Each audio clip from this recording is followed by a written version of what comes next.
So my dad is 85. Do any of you also have aging parents? And a few years ago, I feel like I was less patient with him than I am now. And I still remember when I went to visit in Pennsylvania, where he lives, he would tell these old stories. Good long-term memory, bad short-term memory. And when I was young, between 3 and 6, we used to live in Japan.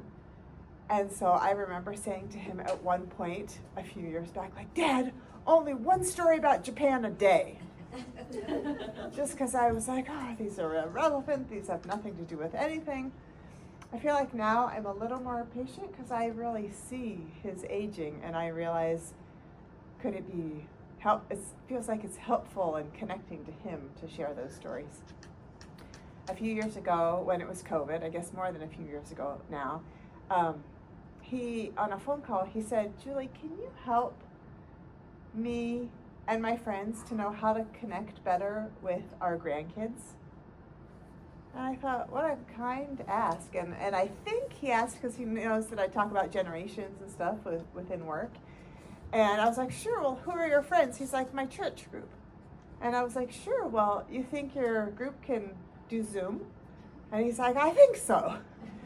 So we had a little Zoom class with him and his friends, and it was really sweet because I saw all these folks who truly were curious and really didn't know strategies, right? I want to connect with my grandkids, but they are so many decades different than I am. And so what we ended up talking about is, can you ask them? You first ask them, and it has to be without judgment. Can you ask them about their music?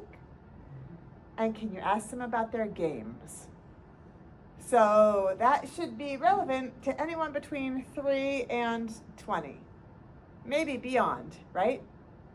But you have to do it without judgment, and you can't do that thing of like, it sounds like noise. Right? And I still remember even when my son was in high school, he's 20 now, and he was listening to this rap that I was like, every word in this song is very offensive. I'm thinking, oh, I'm doing the thing, right? Like, oh, the young people these days. And so I was like, okay, I'll try and like learn and listen. And so my dad did. Then he asked the kids about their music, and he'd have to be like, can you spell that? And he'd write it down, and I was like, then go research it, then go listen to it, try and stay open-minded. And games, whether it's like Chutes and Ladders or Apples to Apples, through, what's the gangster, Grand Theft Auto, that my son would like to play. I was like, oh, this is not my favorite.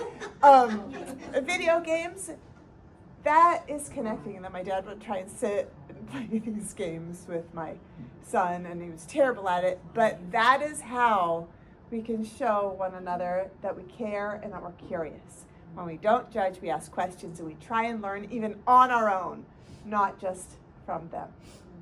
Thank you for taking that time to write to yourself, too. I think that's really important.